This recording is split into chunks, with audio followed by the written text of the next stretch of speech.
रक्त को ग्रहण करते हैं और उससे हम धीरे धीरे जिस चीज को हम लोग स्वीकार करते हैं, जिस चीज को हम खाते हैं, वो चीज जैसा हम लोग बन जाते हैं। Praise the Lord. कहां मिलेगा आपको ये यीशु क्रिस्त का शरीर? कहां पे मिलेगा? आपके घर पे मिल सकता है? कहां पे मिलेगा? होली यूकरिस्ट। इसका मतलब कि आप पल्ली में आएंगे और मिस्सा में भाग लेंगे। मिस्सा में भाग लेंगे तब आप यह यीशु क्रिस्त का शरीर रक्त ग्रहण कर सकते हैं। प्रिय भाइयों और बहनों, ये 3 दिनों से हमने देखा किस तरह से हम लोग घुटने टेक कर वो परम प्रसाद को हम लोग स्वीकार कर रहे थे। हम लोग मार्कुस के सुसमाचार में एक चीज को देखते हैं। मार्कुस के सुसमाचार के 2 अध्याय के प्रारंभ से हम देखते हैं एक अर्धांग रोगी को 4 लोग उसे पकड़कर उठाकर ले आते हैं।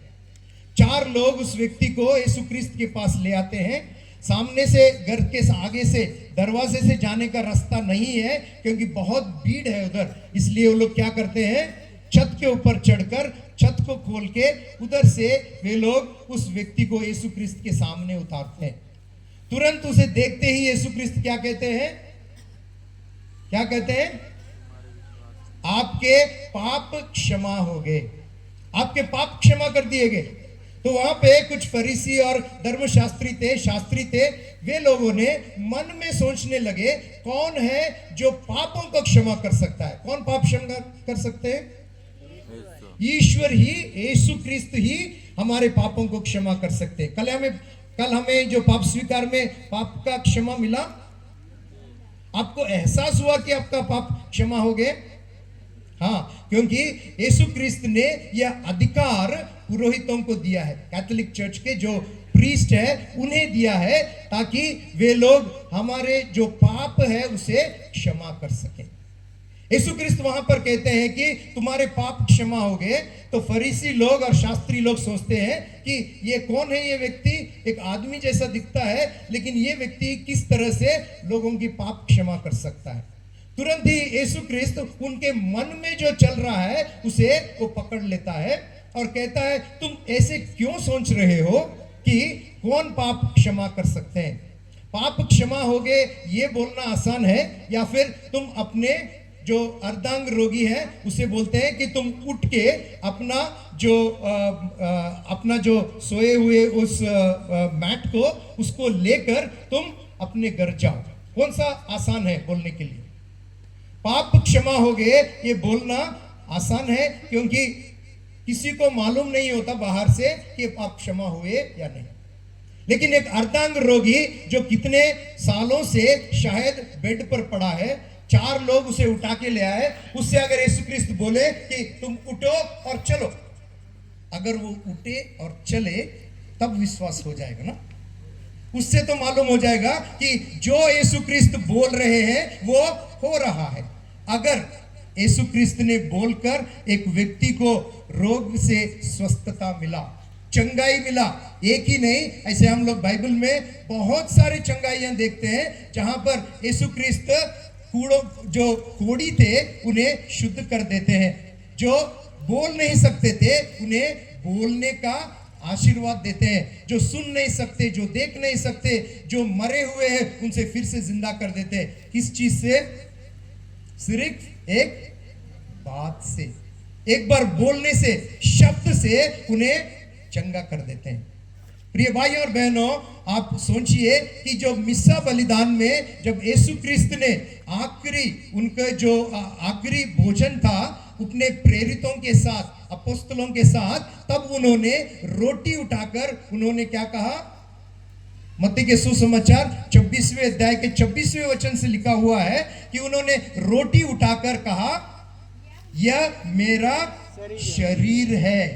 तो वो शरीर बन गया। अगर वो अर्धांग रोगी को बोलता है उठो और चलो, अगर वो उठकर चलता है, तो अगर वो बोले कि ये मेरा शरीर है, तो वो शरीर बन जाता है। प्रिय भाइयों और बहनों, यूहन्ना के सुसमाचार के 6 अध्याय में यीशु क्रिस्त कहते हैं, जो मेरा शरीर का ग्रहण करता नहीं और जो मेरे रक्त को पीता नहीं, उनमें जीवन नहीं है। इसका मतलब कि इस दुनिया में अगर हमें जीवन चाहिए, सिर्फ खाना चावल रोटी और सब्जी खाने से पूरा नहीं होता, लेकिन यीशु क्रिस्त का शरीर और रक्त ग्रहण करना चाहिए। यीशु क्रिस्त कहते हैं अगर तुम्हें नित्य जीवन, अनंत जीवन, कल हमने अनंत जीवन के बारे में सोचा था, है ना, तो अनंत जीवन चाहिए तो यीशु क्रिस्त का शरीर और रक्त को ग्रहण करना है। प्रिय भाइयों और बहनों, सोचिए ये हमें कहां मिल सकता? सिर्फ हमें मिस्सा बलिदान में यह मिल सकता है। मिस्सा कहां पर होता है? चर्च में होता है, पल्ली में होता है ना। हम लोग अगर घर में बैठ के प्रार्थना करेंगे तो यीशु क्रिस्त आएंगे उधर? मत्ती के सुसमाचार 18वें अध्याय के 20वें वचन में यीशु क्रिस्त कहते हैं जहां 2 या 3 व्यक्ति मेरे नाम पर एकत्र होंगे वहां मैं उनके बीच उपस्थित रहूंगा। यीशु क्रिस्त आएंगे आपके घर पे? आएंगे ना? जरूर आएंगे, क्योंकि यीशु क्रिस्त का ये वादा है और यीशु क्रिस्त आत्मिक रूप में वहां पे आएंगे। स्पिरिट में, मतलब आत्मिक रूप में। जब कोई आदमी, कोई व्यक्ति नया आता है तो उसको ऐसे देखते हैं जैसे कि वो कोई ऐश्वर्या राय है, कोई शाहरुख खान है। हम लोग यहाँ पर वचन सुनने आए, वचन सुनो। कोई भी आते हैं जाते हैं, उनका काम उन लोग करने दो, ठीक है? Praise the Lord, praise the Lord. प्रिय भाइयों और बहनों, देखिए जब हम लोग घर में बैठ के प्रार्थना करते हैं, ये पेड़ के नीचे बैठ के प्रार्थना करते हैं, कहीं पर बैठकर हम लोग जब प्रार्थना करते हैं तो कहा गया है कि 2 या 3 नाम व्यक्ति मेरे नाम पर उपस्थित होंगे, मैं उनके बीच रहूंगा। इसका मतलब कि हम लोग घर में या स्कूल में या ऑफिस में या हमारे खेत में 3-4 व्यक्ति साथ में बैठकर हम लोग अगर प्रार्थना करें, वहां पर यीशु क्रिस्त मौजूद होंगे। यीशु क्रिस्त वहां पर रहेंगे, आपके साथ प्रार्थना करेंगे, आत्मिक रूप में वहां रहेंगे। लेकिन जब हम लोग मिस्सा बलिदान में आते हैं, वहां पर यीशु क्रिस्त आत्मिक रूप में ही नहीं और अपने शारीरिक रूप में वहां पर उपस्थित होते हैं। हम लोग जब आराधना करते हैं तो यहां पर हम लोग यीशु क्रिस्त का होली यूकरिस्ट यहां पर रखते हैं ना, परम प्रसाद यीशु क्रिस्त का शरीर है। वो यीशु क्रिस्त के शरीर में हमारे बीच में वो उपस्थित है। हम लोग उसको देख के क्या लगता है कि यीशु क्रिस्त का शरीर है? क्या लगता है? लगता है देखने से लगता है? आपको क्या लगता है देखने से? मेरे को तो लगता है सफेद बिस्किट है वो। मेरे आंखों से मैं जब देखता हूं मुझे लगता है कि ये सफेद बिस्किट है ना? लेकिन क्या कहता है कि वो यीशु क्रिस्त का शरीर है? विश्वास। कुरिन्थियों के नाम दूसरा पत्र, संत पौलुस का कुरिन्थियों के नाम दूसरा पत्र 5वें अध्याय का 7वां वचन पढ़ी। 2 कुरिन्थी 5 के 7।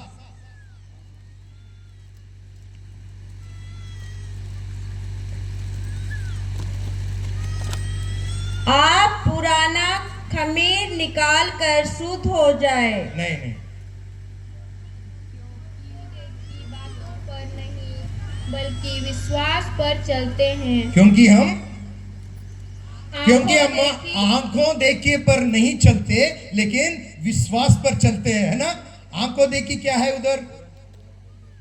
जब हम लोग जाके घुटने टेक कर मुंह खोलकर जीभ को आगे करेंगे, फादर या सिस्टर उस लेके उसको बोलते हैं कि यीशु क्रिस्त का शरीर क्या दिखाई देता है आपको?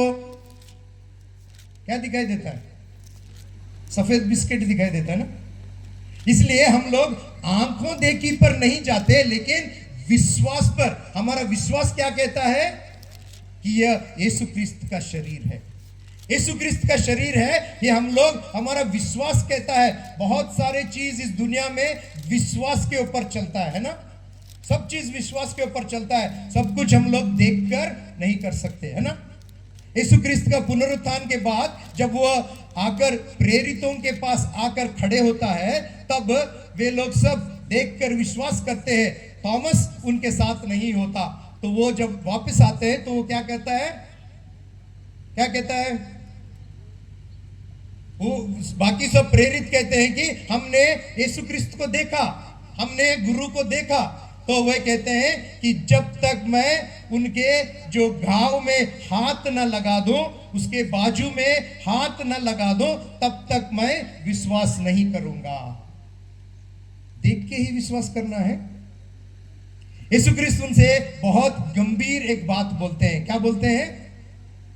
कहते हैं कि जो देखकर विश्वास करे वो अच्छा है, लेकिन जो अनदेखे बिना देखे ही विश्वास करे वो धन्य है। हम कौन है? हम धन्य है, क्योंकि उस चीज को हम लोग देखते हैं कि सफेद बिस्किट है, लेकिन हम विश्वास करते हैं कि यह यीशु क्रिस्त का शरीर है।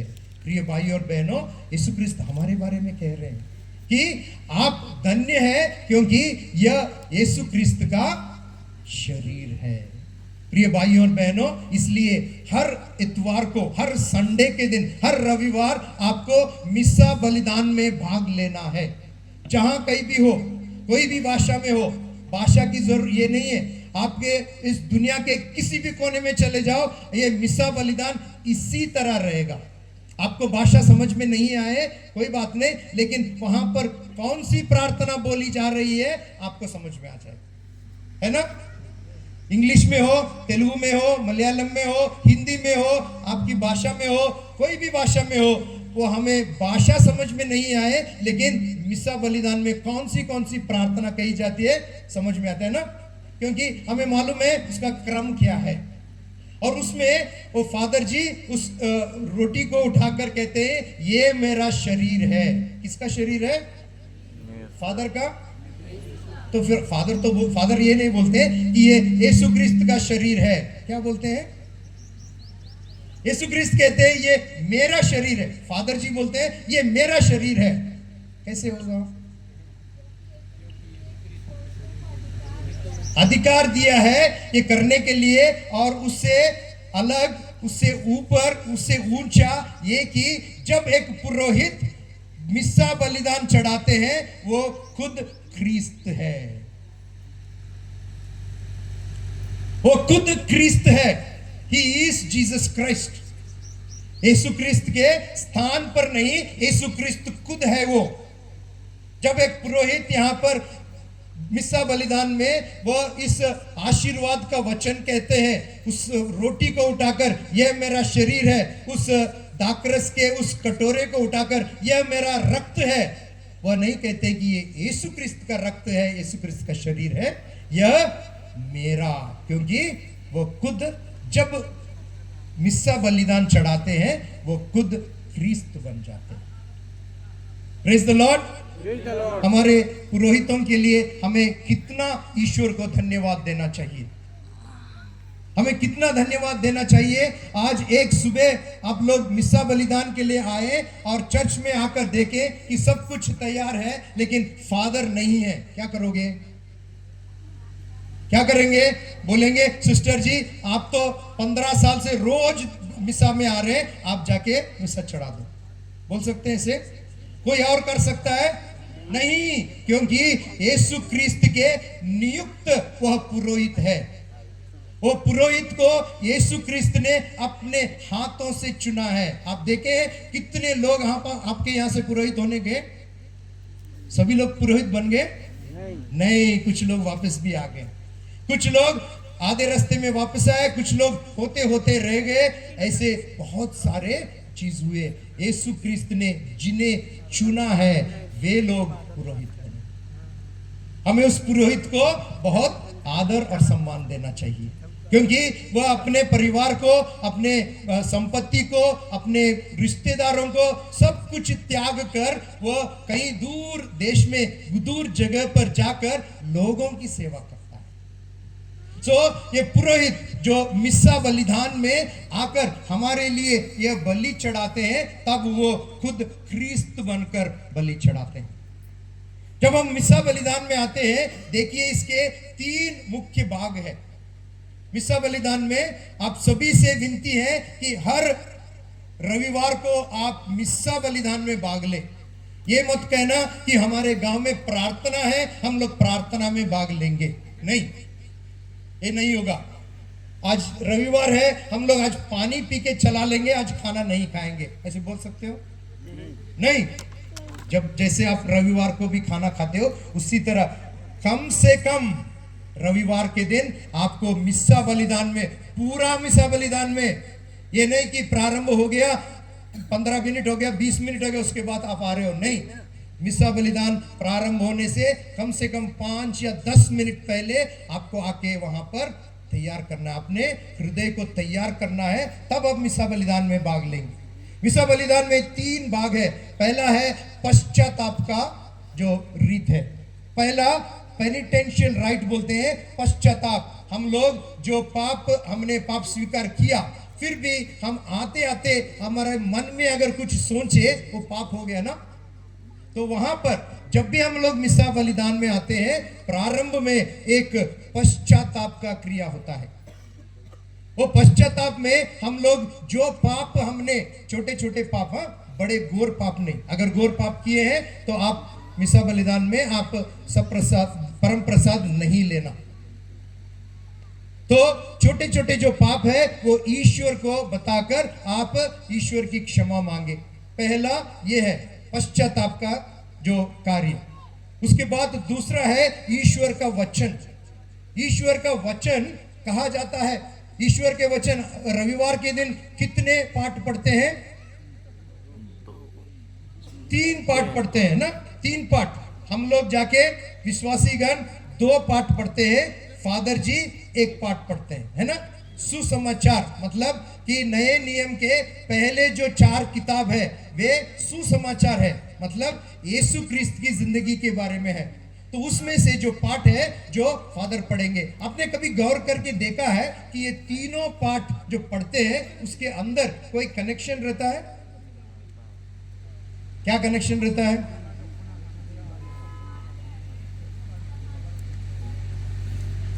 Praise the Lord. जोर से ताली बजाए ईश्वर के लिए। Very good. जो पहला पाठ में होता है वही तीसरे पाठ में होता है। जो पहले पाठ हम लोग पुराने नियम से लेते हैं, वही चीज हम लोग सुसमाचार में देख सकते हैं। ऑलमोस्ट वो 90% उसके साथ मिलता है। दूसरे पाठ में हम लोग देखते हैं कि कलीसिया हमसे क्या कह रही है, किस तरह से हमें इस दुनिया में जीना है, उसके बारे में दूसरा पाठ होता है। तो तीनों पाठ के बीच में एक कनेक्शन रहता है। इस चीज को हम लोग को गौर करना चाहिए। रीडिंग में क्या कहा गया है, किस लिए कहा गया है। अभी हम लोग ये उपवास के समय में है 40 दिन, तो इन दिनों में हमें पश्चाताप के बारे में बहुत सारी चीजें बोली जाती है। तो इस चीज को गौर करना चाहिए हर एक रीडिंग को। उसके बाद स्तोत्र गीत पढ़ते हैं, हल्लेलुया बोलते हैं। ये उपवास के समय में हम लोग हल्लेलुया नहीं बोलते, हल्लेलुया नहीं बोलते। ग्लोरिया जो वो प्रार्थना है, वो प्रार्थना भी हम लोग नहीं करते।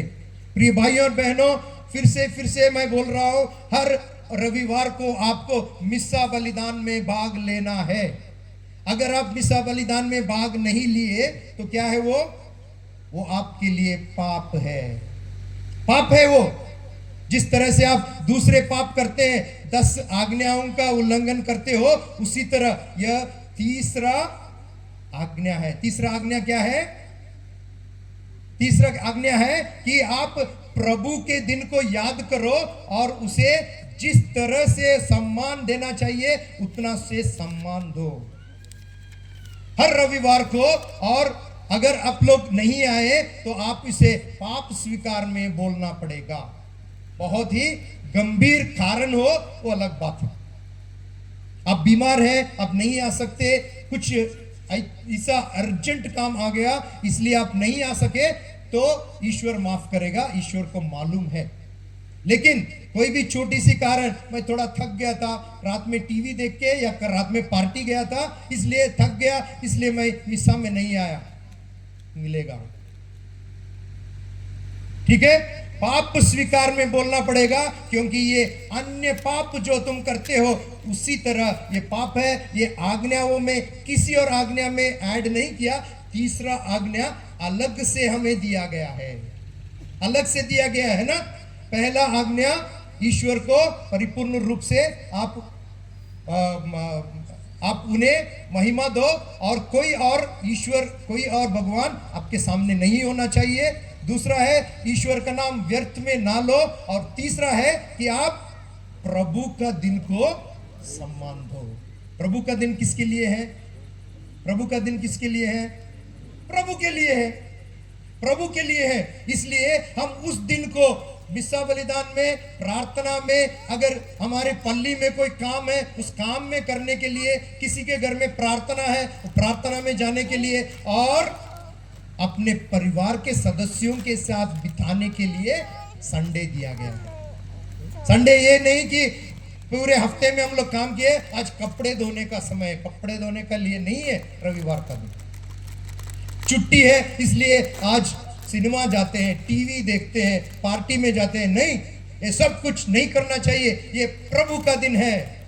अगर 6 दिन का आपका काम सफल होना है तो रविवार आप प्रभु को दीजिए। रविवार का दिन आप प्रभु को देंगे पूर्ण रूप से। कुछ लोग तो खरीदते नहीं है कुछ भी उस दिन, कोई भी काम नहीं करते, कहीं भी घूमने नहीं जाते, फिल्म नहीं देखते, टीवी नहीं देखते, सिनेमा नहीं देखते, ईमेल नहीं चेक करते। क्यों? अगर प्रभु का दिन प्रभु को देंगे तब आपका 6 दिन का जो आपने काम किया उसका फल आपको मिलेगा। उसकी सफलता ये 7वें दिन आप जो ईश्वर को समर्पित करते हो उस पर निर्भर है। उसी तरह से ईश्वर कहते हैं कि आपके जो वेतन या आयु का जो आपको इनकम है उसका 10वां भाग, 10th अंश ईश्वर को देना चाहिए, है ना? हम लोग देते हैं? नहीं देते हैं तो देना शुरू कीजिए। मलाकी प्रवक्ता के ग्रंथ में 3रे अध्याय में लिखा है, आप 10th अंश मुझसे चोरी करते हो। ईश्वर कहते हैं कि 10th अंश, वो 10% मैंने आपको एक्स्ट्रा इसलिए दिया है कि मेरे घर में रोटी हो। मेरे घर में मतलब तुरंत बैठ जाओ, खड़े रहना नहीं, आगे उधर जगह है देखो, थोड़ा पीछे। तो 10th अंश ये ईश्वर का है, हमें उसे उपयोग नहीं करना है। अगर आप 10th अंश प्रभु को देंगे, ईश्वर कहते हैं आपका चप्पड़ फाड़ के आपके घर में इतना संपत्ति देंगे, आपके पास जगह नहीं रहेगी उसे रखने की। Praise the Lord. आप सोच के देखिए प्रिय भाई और बहनों, एक व्यक्ति था जिसके 300 रुपए उनका वेतन था। वो हर महीने 30 रुपए लेकर फादर को देते थे। फादर उन्हें आशीर्वाद करके बोलते हैं, देखो प्रभु जी, देखो आपका बेटा कितना विश्वसनीय है कि उसे 10th अंश ले आकर हमारे प्रभु के घर में चढ़ाते हैं। वो प्रार्थना करते हैं और उसका और उन्नति हुआ, उसका हर महीने का वेतन 3000 रुपये हो गए। तो उसने 300 रुपये ले गया कि फादर को दिए। फादर ने फिर से प्रार्थना की है, उसका वेतन 30,000 रुपये हो गए। महीने का 30,000 रुपये, उन्होंने 3,000 रुपये ले आकर फादर को दिए। फादर ने फिर प्रार्थना किया, फिर से उसका वेतन 3 लाख रुपये हो गए। तो वो फादर के पास आए और फादर से बोले, फादर जी हर वक्त मैं 10th अंश देता हूं, लेकिन 30,000 रुपये तो बहुत ज्यादा है ना। फादर बोले, कोई बात नहीं, ज्यादा है कम है, मैं हर समय तुम जब आते हो मैं प्रार्थना करता हूं, आज भी प्रार्थना करूंगा। हाँ जी फादर, प्रार्थना कीजिए। फादर उनसे लिए प्रार्थना किए और बोले कि तुम प्रभु जी ये हर समय आके 10th अंश देते हैं, अभी ये इतना दे नहीं पा रहे, इनका वेतन कम करके 30,000 कर दो। Praise the Lord. प्रिय भाइयों और बहनों, आपकी जो 90% की संरक्षण या सुरक्षा आपके 10% जो आप ईश्वर को देते हैं उसमें है। नहीं तो आपका पिक पॉकेट हो जाएगा, नहीं तो हॉस्पिटल में दोगे, नहीं तो पुलिस स्टेशन में दोगे, नहीं तो कहीं ना गिर जाएगा, कुछ भी नहीं तो साइबर फ्रॉड में आपका पैसा चला जाएगा। प्रिय भाई और बहनों, गांठ बांध के आप सोच लो, ये सही बात है। ईश्वर को आप 10th अंश दो, सारे चीजों की, सिर्फ पैसों की नहीं। आपकी जो संपत्ति है, मतलब आपके खेत में जो होता है, उसके बाद उसका, आपका समय का, आपके जो टैलेंट दिया है। एक फादर को यहाँ आकर ये म्यूजिक बजाने की जरूरत है? बहुत सारे लोग किसी को बुला के कर सकते हैं, लेकिन ईश्वर ने फादर को वो टैलेंट दिया। आज यहाँ आकर आप लोगों के साथ रहकर, म्यूजिक बजाकर, गाना गाकर, यहाँ पर मिसा बलिदान चढ़ाकर, कलकत्ता से यहाँ पर आए 4 दिन यहाँ पर रहकर, आपके साथ रहकर आपको प्रार्थना में आगे बढ़ाने के लिए। जोर से ईश्वर को ताली बजाए। प्रिय भाई और बहनों, जब हम मिसा बलिदान में आते हैं, ये एक चीज हमें परिपूर्ण रूप से देख लेना चाहिए कि हमारा दिल, मन, शरीर सब कुछ पवित्र है क्या। कुरिन्थियों के नाम संत पौलुस का पहला पत्र 3 अध्याय के 16वें वचन में इस तरह से लिखा है। 1 कुरिन्थी 3:16 पढ़िए थोड़ा। 1 कुरिन्थी 3:16 कहां गया? माइक नहीं चल रहा।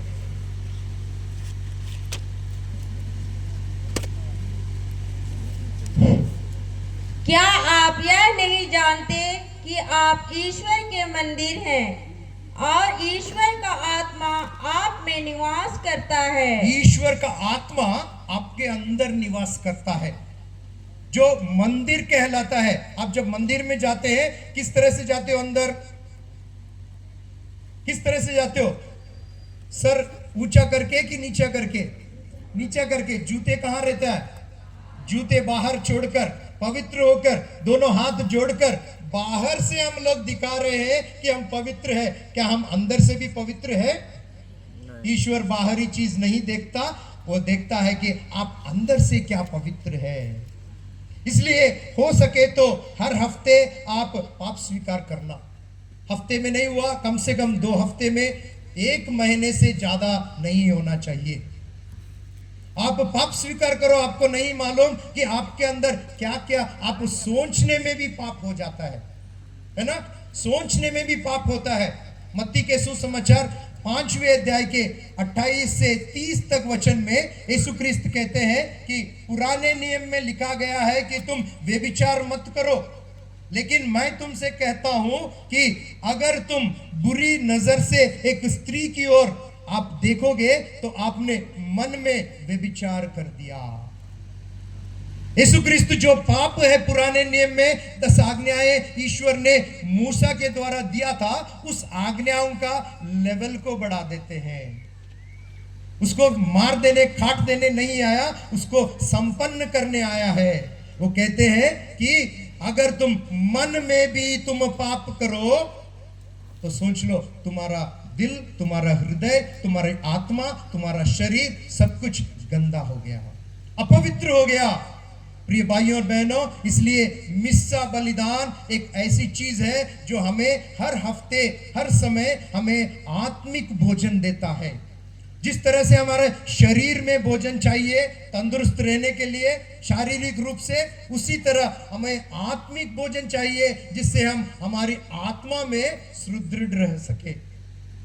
आत्मिक भोजन चाहिए क्योंकि हमें जो खाना देते हैं, हमारे नौकरी देते हैं, हमारा परिवार दिया हुआ है, सब कुछ ईश्वर का दिया हुआ दान है।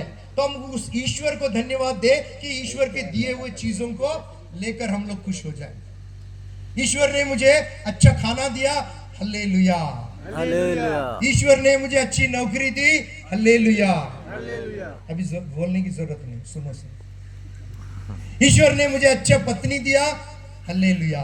ईश्वर ने अच्छे पति दिया, हल्लेलुया। ईश्वर ने अच्छे बच्चे दिए, अच्छे खेत दिए, अच्छा फसल दिया, सबके लिए हल्लेलुया। लेकिन मैं ईश्वर के पास नहीं जा रहा हूं। प्रिय भाइयों और बहनों, सोच लो, आपका 6 दिन का जो काम आप करते हो उसका फल अगर आपको मिलना है तो रविवार का दिन ईश्वर का है, उन्हें दे दो। अगर नहीं दोगे आपका पूरा फल आपको नहीं मिलेगा। बहुत सारे लोग ये फल खो देते हैं क्योंकि काम करते हैं, परिश्रम करते हैं, बहुत मेहनत करते हैं, लेकिन जो ईश्वर को देना है वो नहीं दोगे तो आपका जो भी मेहनत है उसका उतना फल आपको नहीं मिलेगा। Praise the Lord. प्रिय भाई और बहनों, जिस तरह से हमने देखा कुरिन्थियों के नाम पहला पत्र 3 अध्याय के 16वें वचन में हमारा शरीर, मन, तन सब कुछ पवित्र होना चाहिए, तब हम जाकर यीशु ख्रिस्त के सामने खड़े रहे। इस मिसा बलिदान का पहला भाग था, हमने देखा पश्चाताप की विधि। दूसरा भाग है ईश्वर का वचन का विधि। ईश्वर के वचन में हम लोग देखते हैं कि तीन पार्ट पढ़े जाते हैं, पुराने नियम से, संत पौलुस के लेखन से, और तीसरा वाला सुसमाचार से। उसके बीच में हम लोग स्तोत्र ग्रंथ से एक गीत गाते हैं, और उसके दूसरे पार्ट के बाद एक हालेलुया का एक वचन, हालेलुया नहीं है लेकिन एक वचन बोलते हैं वहां पर। तो ये सारे 5 चीजों को, नहीं तो 3 पार्टों को लेकर फादर जी क्या करते हैं, जिस तरह से वो रोटी को तोड़ते हैं ना, है ना, ये मेरा शरीर है बोलने के बाद उसको तोड़ते हैं, उसी तरह ईश्वर का वचन बोलने के बाद आखिरी में क्या बोलते हैं, यह सुसमाचार, ये आपको, ये आज आपके लिए ये सुसमाचार है। तो हम लोग बोलते हैं ईश्वर की महिमा हो, ईश्वर की स्तुति हो, है ना। उसके बाद उस वचन को तोड़ते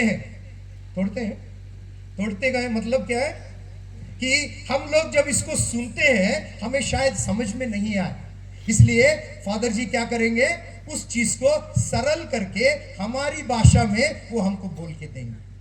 तो ये होगा दूसरा भाग कौन सा है, ईश्वर का वचन। और तीसरा भाग क्या है, सबसे पवित्र और उन्नत तीसरा भाग है यूकरिस्त का भाग। यूकरिस्त का भाग, पहला भाग, दूसरा भाग हमें तीसरी भाग की ओर चलाता है।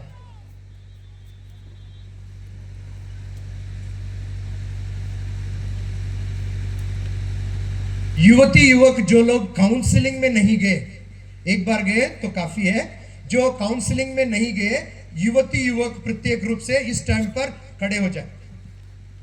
युवती युवक, यंगस्टर्स जो काउंसलिंग में नहीं गए अभी चले जाओ। जिन्हें काउंसलिंग नहीं हुआ पिछले 3 दिनों से, वे लोग चले जाए अभी। यंगस्टर्स, युवती युवक जो है वो लोग अभी चले जाए, तुरंत जाए, ठीक है। बाकी लोग यहाँ पर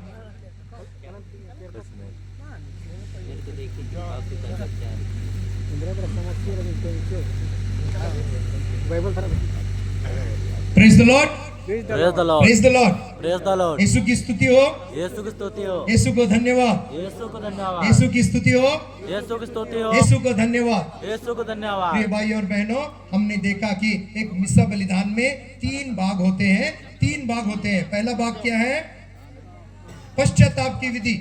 हम लोग वहां पर छोटे छोटे जो पाप है वो ईश्वर से कह के माफी लेते हैं, ताकि हम लोग परम प्रसाद को पवित्र हृदय में स्वीकार कर सके। दूसरी चीज, ईश्वर का वचन। ईश्वर का वचन हमारे दिल को, हृदय को शुद्ध करता है। कल हमने देखा था ना, कौन सा वचन था वो, कौन सा वचन था, यूहन्ना के सुसमाचार अध्याय 15 तीसरा वचन। यूहन्ना 15:3 में लिखा है कि ईश्वर का वचन आपको शुद्ध करता है। हे भाई और बहनों, इधर उधर घूमना नहीं। जो भी बाहर खड़े हैं सभी लोग टेंट के अंदर आ जाए, पंडल के अंदर आ जाए। बहुत जगह है यहाँ पर, सब अंदर आके बैठे, कोई बाहर खड़े रहना नहीं चाहिए। सब अंदर आ जाओ। अगर वॉलंटियर्स है तो उनको सभी को अंदर भेज दीजिए। Praise the Lord. सो ईश्वर का वचन हम लोग सुनने के बाद हम लोग फिर से शुद्ध हो गए। पाप हमने क्षमा के लिए ईश्वर को दे दिया, उसके बाद हमने ईश्वर के वचन से शुद्ध हो गए। अब हम हृदय खोलकर यीशु क्रिस्त का शरीर तथा रक्त स्वीकार करने के लिए हम लोग तैयार हो गए। अब देखते हैं एक मिसा बलिदान में बहुत सी बार हम सभी समय बैठे नहीं रहते। कुछ लोग कुछ समय खड़े रहते हैं, कुछ समय घुटने टेकते हैं। क्यों मालूम है आपको? कब आप बैठे रहते हो? कब बैठे रहते हो? जब पहला और दूसरा पाठ पढ़ा जाता है हम लोग बैठे रहते हैं ना। जब फादर जी वो इसके बाद जो सुसमाचार पढ़ने के बाद जो बोलते हैं, स्पीच देते हैं या प्रसंग देते हैं, तब हम लोग बैठे रहते हैं। बैठने का मतलब है कि इन रीडिंग्स को, इन चीजों को स्वीकार करके अपने अंदर ग्रहण कर लो। खड़े रहने का मतलब क्या है? सुसमाचार पढ़ने के टाइम, दूसरे प्रार्थनाओं के समय हम लोग खड़े रहते हैं। खड़े रहने का मतलब क्या है? सुसमाचार में हम लोग किस लिए खड़े रहते हैं? मत्ती के सुसमाचार 28वें अध्याय के 20वें वचन में 28, 18, 19, 20 वचन में इस तरह से यीशु क्रिस्त कहते हैं, मैं तुम्हें इस दुनिया में भेजता हूं, तुम पिता, पुत्र और पवित्र आत्मा के नाम पर सबको बपतिस्मा दो, और यीशु क्रिस्त ने जो स्वर्ग के राज्य के बारे में सिखाया था उस चीज को लोगों को सिखाओ। इसका मतलब कि सुसमाचार सुनने के समय हम लोग मन और हृदय में तैयार हो जाना चाहिए कि हम लोग सुसमाचार की घोषणा के लिए जाएं। सुसमाचार पढ़ने से पहले जब फादर जी कहते हैं कि ये लूकस के अनुसार सुसमाचार, तब हम क्या करते हैं? क्या करते हो? हाँ बोलिए। क्रूस का चिन्ह लगाते हैं। कहां पर? सभी लोग यहां पर देखें, यहां पर गौर करो, माथे पर, होठों पर और छाती पर। मतलब क्या है? पहले इस ईश्वर के वचन को मैं मेरे मन में विश्वास करूं, मन में विश्वास करूं। दूसरा, मेरे दिल में इस वचन को मैं प्यार करूं। तीसरा, मेरे होठों से मैं इस सुसमाचार को घोषित करूं। तो सुसमाचार मिसा बलिदान में बहुत सारे ऐसी चीज हम लोग करते रहते हैं, मालूम है या नहीं? मालूम करना आपका कर्तव्य है। ये मत सोचो गाड़ी पे आप जा रहे हो, रेड लाइट आ गया, मुझे नहीं मालूम रेड लाइट क्या है, वो पकड़ के पुलिस वाला पकड़ के फाइन लगा देगा तुमको, है कि नहीं? है। हाँ, हम लोग तो चले जाते हैं, कोई बात नहीं। तो प्रिय भाई और बहनों, ये वाला सोच लो कि मिसा बलिदान में जो कुछ भी होता है सब कुछ कितने सालों के बाद सोच के वो हमारे लिए तैयार किया हुआ है। इसलिए जब हम सुसमाचार सुनते हैं तब हम सुसमाचार घोषित करने के लिए, जाने के लिए तैयार, इसलिए खड़े रहते हैं। मुंह घुटने कब टेकते हैं? जब यीशु क्रिस्त का शरीर और रक्त को उठाया जाता है। ईश्वर कहते हैं यूहन्ना के सुसमाचार के 3 अध्याय में ये कहते हैं कि जब मैं क्रूस पर उठाया जाऊंगा तब सभी को मेरी ओर आकर्षित करूंगा। प्रिय भाई और बहनों, जब मिसा बलिदान में रोटी और दाखरस को उठाकर यीशु क्रिस्त का शरीर और रक्त बन जाता है, उस समय हमें घुटने टेकने हैं, क्योंकि उसका हम लोग आदर और सम्मान कर रहे हैं। इसलिए सिस्टर लोगों ने हमसे बताया कि हम लोग घुटने टेककर, हाथ जोड़कर परम प्रसाद को स्वीकार करें। साधारण रूप से हम लोग देखते हैं किस तरह से स्वीकार करते हो। यहां पर हमने देखा पहले दिन आप लोगों ने कैसे स्वीकार किया। कैसे किया? खड़े होकर, हाथ में लेकर चाटते हो उसको। कुछ लोग ऐसे लेते हैं, इधर रख दो मैं पकड़ लेता हूं। इतना पवित्र चीज है ये, अगर वो नीचे गिर जाए और आपका पैर उसके ऊपर लग जाए, आप सोच लो यीशु ख्रिस्त के ऊपर, उनके शरीर और रक्त के ऊपर आपका पैर लग रहा है। प्रिय भाई और बहनों, इस चीज को आप आपके मन में गांठ बांध लो। यहाँ पर 4 दिन ही नहीं, अगर हो सके तो आपके पल्ली में जाने के बाद भी आप हर दिन घुटने टेक कर, हाथ जोड़कर परम प्रसाद को स्वीकार करना। क्योंकि कितने पाप हम लोगों ने कर दिए, फिर भी उन पापों के लिए यीशु ख्रिस्त ने क्रूस पर मरते हुए अपना लहू को बहाया है। उसके प्रायश्चित में हम लोग इस चीज को करें। हमारे लिए नहीं, बहुत सारे लोग जो नहीं जानते, क्योंकि यीशु ख्रिस्त इस दुनिया में सिर्फ क्रिश्चियन के लिए नहीं आए थे, क्राइस्तवों के लिए केवल नहीं आए थे, इस दुनिया के सभी लोगों के लिए आए। सभी लोग क्या उन्हें स्वीकार किया? नहीं। अभी भी बहुत सारे लोग उन्हें अनजाने में, वो लोग पाप में डूबे हुए हैं। उनकी पाप की प्रायश्चित के लिए हम लोग भी घुटने टेक कर उस परम प्रसाद को स्वीकार करें। Praise the Lord.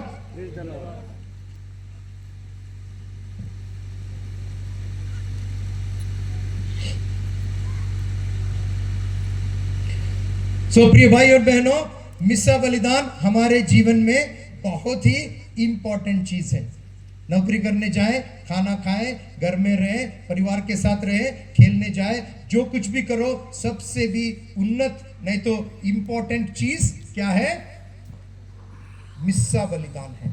ये हमें याद रखना चाहिए। सभी लोग यहाँ पर जो बैठे हैं, ये मत सोचो कि महीने में एक बार चले गए, नहीं, हफ्ते में एक बार, वो भी रविवार के दिन जाना है।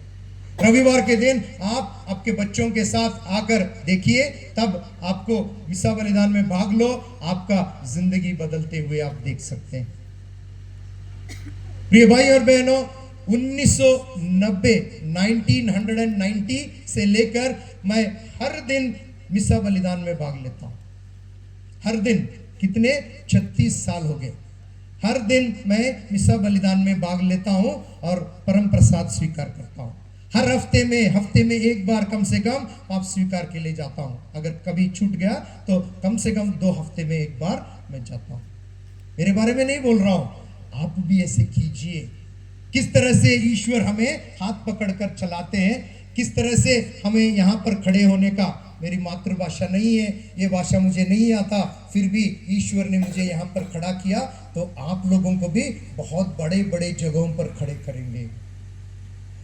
मिसा बलिदान में हर रोज भाग लेना, इसका रहस्य ये ही है।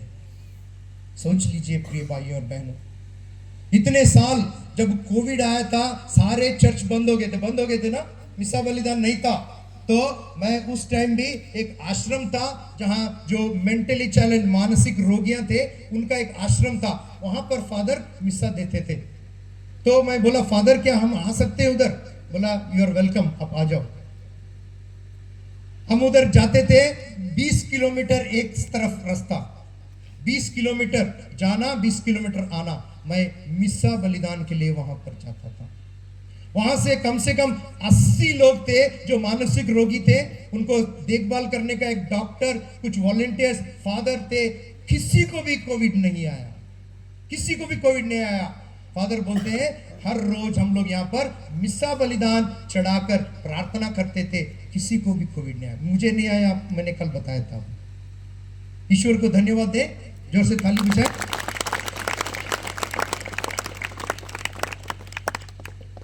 Praise the Lord। जब एक मिस्सा बलिदान होता है, आप क्या क्या देखते हैं यहाँ पर? जब यीशु क्रिस्त का शरीर, रोटी को उठाकर फादर जी कहते हैं कि यह मेरा शरीर है, क्या देखते हैं आप? कौन कौन आते हैं इधर?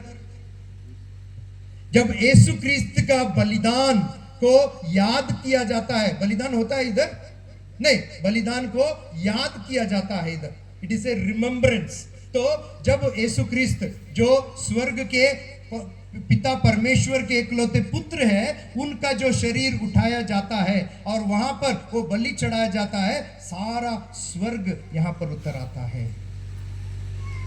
आप शायद देख नहीं सकते, कुछ वीडियोस है उसके बारे में आप देख सकते हैं। उसमें दिखाया जाता है कि पवित्र आत्मा आती है, मां मरियम आकर यहाँ पर ये बलि वेदी के पास में खड़े होती है। जोसेफ, सेंट जोसेफ आते हैं, वैसे सारे सेंट्स आते हैं, सारे स्वर्गदूत आते हैं, सभी लोग यहाँ पर आकर, क्योंकि स्वर्ग के अति उन्नत ईश्वर के पुत्र यीशु क्रिस्त का बलिदान चढ़ाया जा रहा है। उनका जो रोटी, उनका शरीर और वो दाखरस, उनका रक्त बनाया जा रहा है, सारा स्वर्ग यहाँ पर उतर आता है। स्वर्ग को उतना सम्मान, मतलब इतने सम्मान देते हैं उसका, हम लोग क्या उतना सम्मान देते हैं? इस रहस्य में कितना उन्नत चीज छिपा हुआ है, आप इसको पक्का याद करना, कभी नहीं भूलना। इसलिए हर रविवार को हमारा कर्तव्य बनता है, नहीं तो हमारे लिए पाप है कि हम लोग मिसा बलिदान में भाग ले। प्रिय भाइयों और बहनों, एक मिसा बलिदान के बाद बाकी का समय किस लिए, कैसे व्यतीत करना चाहिए मालूम है? पुनीत लोग बोलते हैं कि एक मिसा बलिदान के बाद आप दूसरे मिसा बलिदान के लिए तैयार हो, चाहे वो अगले दिन हो या चाहे वो अगले संडे को।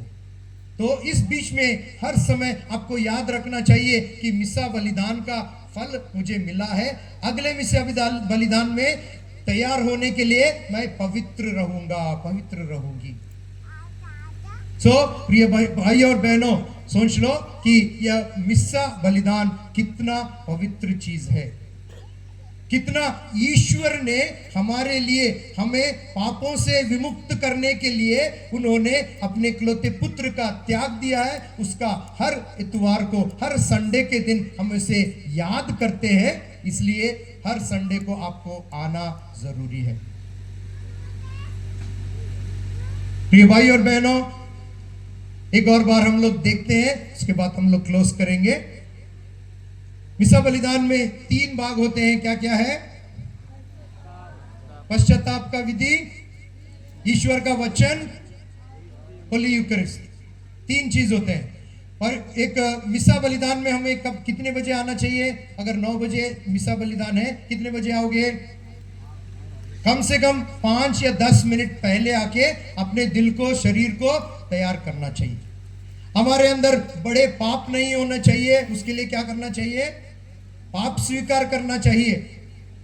जिस तरह से कुरिन्थियों के नाम संत पौलुस का पहला पत्र अध्याय 6 के 19वें वचन में लिखा है, आप पवित्र हो क्योंकि ईश्वर का आत्मा आपके अंदर निवास करता है। प्रिय भाई और बहनों, इस पवित्रता से हम लोग ये ईश्वर में विश्वास करते हुए इस मिसा बलिदान में भाग ले। और यहां पर कहा गया है कि सबसे अधिक चमत्कार कहां पर होता है? सबसे अधिक चमत्कार होता है मिसा बलिदान में, जब यीशु क्रिस्त का शरीर उठाया जाता है। जब फादर उठाकर कहते हैं यह मेरा शरीर है, यह मेरा रक्त है, जब सबसे अधिक चमत्कार होता है। जब फादर जी एक बूंद, जब वो दाखरस को कटोरे में डालकर उसके बाद में क्या डालते हैं? एक बूंद पानी डालते हैं। पानी क्या है? पानी हम है, हमारी अशुद्धता है। वह चीज को उस दाखरस में मिलाते हैं। तब उस समय पर आप लोग याद करके प्रार्थना कीजिए, हे ईश्वर, वह एक बूंद जो पानी है वो मैं हूं। या फिर आप किसी के लिए प्रार्थना करने चाहते हो, मेरे पति है, पत्नी है या फलाने व्यक्ति है, उनको आप वहां पर समर्पण करें। जब फादर जी उस कटोरे को उठाकर यह मेरा रक्त है जब कहते हैं, तो वो दाखरस रक्त हो जाता है और अशुद्ध व्यक्ति या मैं, उसमें वो जो बूंद पानी की तरह हूं, वो रक्त उसे साफ कर देता है। प्रिय भाई और बहनों, इसलिए जब वो जो कॉन्सेक्रेशन की विधि है, जब यूकरिस्त को फादर जी जब उसे उठाते हैं, तब हम लोग घुटने टेक कर परिपूर्ण कंसंट्रेशन के साथ, कोई भी डिस्ट्रैक्शन नहीं होना चाहिए, साइलेंटली उस चीज में हमको लीन होना है ताकि उसका पूरा पूरा लाभ उठा सके। Praise the Lord, praise the praise the Lord, Lord. Praise the Lord. कब कब आप आओगे मिसा बलिदान में भाग लेने? कम से कम एवरी संडे, कम से कम हर संडे के दिन आपको आना चाहिए। उसके बाद, उसके अलावा अगर आपको हफ्ते के दिनों में अगर आपको चांस मिले तो आप उस टाइम में भी आप मिसा बलिदान में भाग लेना चाहिए। किसी दिन शुक्रवार के दिन होगा, किसी दिन शनिवार के दिन होगा, लेकिन संडे के दिन आप प्रार्थना से उसे मत सोचो कि प्रार्थना कर लिए हो गया, नहीं। संडे के दिन आपको 100% मिसा बलिदान में भाग लेना है। Praise the Lord, praise the Lord, praise the Lord, praise the Lord, praise the Lord.